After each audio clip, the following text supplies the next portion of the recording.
నమస్తే welcome to Vikram TV నేను మీ శాన్వి ఇప్పుడు తెలంగాణలో ఎక్కడ చూసినా ఏ పేపర్ చూసినా ఒక్కటే చర్చ అది కూడా హైడ్రా గురించే కావడం విశేషం ఏ సమయాన హైడ్రా మొదలైందో అప్పటి నుండి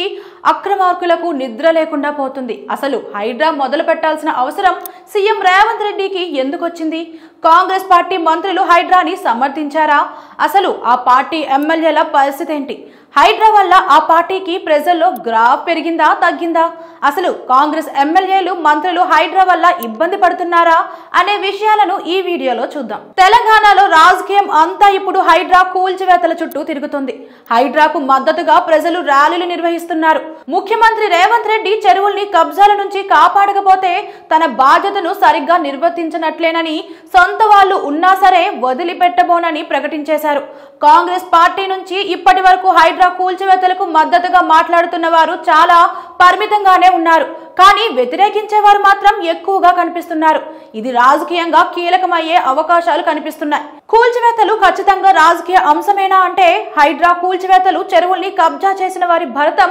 పట్టడానికని చెబుతున్నారు కానీ ఈ చెరువుల్ని సామాన్యులు ఎవరు కబ్జా చేయలేరు సామాన్యులు చెరువు శిఖరం భూమిలో చిన్న షెడ్ కూడా వేయలేరు కానీ రాజకీయ నేతలు చేతిలో అధికారం ఉన్నవారు మాత్రం శిఖం భూములే కాదు భారీ అంతస్తుల నిర్మాణాలు కూడా పూర్తి చేస్తారు వారికి అడ్డం ఉండదు గత 15-20 ఏళ్లుగా వివిధ చెరువులకు కబ్జా చేయడం శిఖం భూముల్లో ఉన్న నిర్మాణాలన్నీ రాజకీయ నేతలు వారి అనుచరులు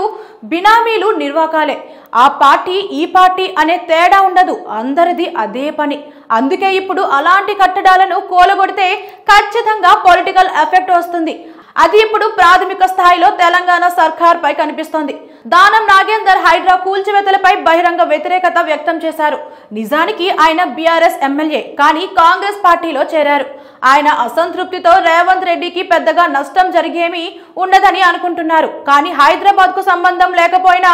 అనేక మంది కాంగ్రెస్ పార్టీ ముఖ్య నేతలు వారి బంధువుల వ్యాపారాలు హైదరాబాద్ లోనే ఉంటాయి అవి కూడా ఎక్కువ భూమితోనే ముడిపడి ఉంటాయి హైడ్రా కూల్చివేతల పరంగా చూస్తే కాంగ్రెస్ నేతల ఫామ్ హౌస్లు ఇతర వాటిపై విరుచుకుపడక తప్పని పరిస్థితి కనిపిస్తోంది లేకపోతే రేవంత్ చిత్తశుద్ధిపై ప్రజలకు అనుమానాలు వస్తాయి కాంగ్రెస్ పార్టీ నేతల ఆస్తుల జోలికి వెళ్తే వారికి కోపం వస్తుంది చాలా మంది సైలెంట్ గా ఉన్నారు కానీ కూల్చివేతలపై వ్యతిరేకంగా ఉన్నారు మరోవైపు మిత్రపక్షంగా ఉన్న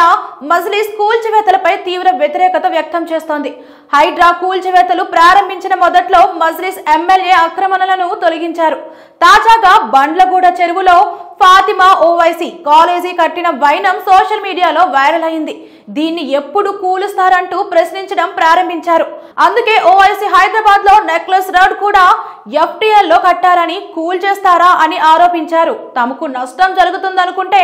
మజ్లిస్ ఎట్టి పరిస్థితుల్లోనూ ప్రభుత్వానికి మద్దతుగా ఉండదు అయితే ప్రజల మద్దతు ఉంటే ఈ అంశంపై ఎమ్మెల్యేలు వ్యతిరేకంగా ఉన్నా గీత దాటి పోరన్న నమ్మకంతోనే హైడ్రాకు సూపర్ పవర్స్ ఇచ్చి ముఖ్యమంత్రి కబ్జాదారులపై అటాక్ చేస్తున్నారన్న అభిప్రాయం వినిపిస్తోంది హైడ్రాకు ఇప్పటికిప్పుడు ప్రజల మద్దతు పెరుగుతోంది చెరువుల్ని కాపాడాలని చాలా కాలనీల్లో ప్రదర్శన నిర్వహిస్తున్నారు రేవంత్ నమ్మకం నిలబడుతుందా ఎమ్మెల్యేలంతా వ్యతిరేకమై ఆయన సీటు కింద నీళ్లు తెస్తారా అన్నది వేచి చూడాల్సిందే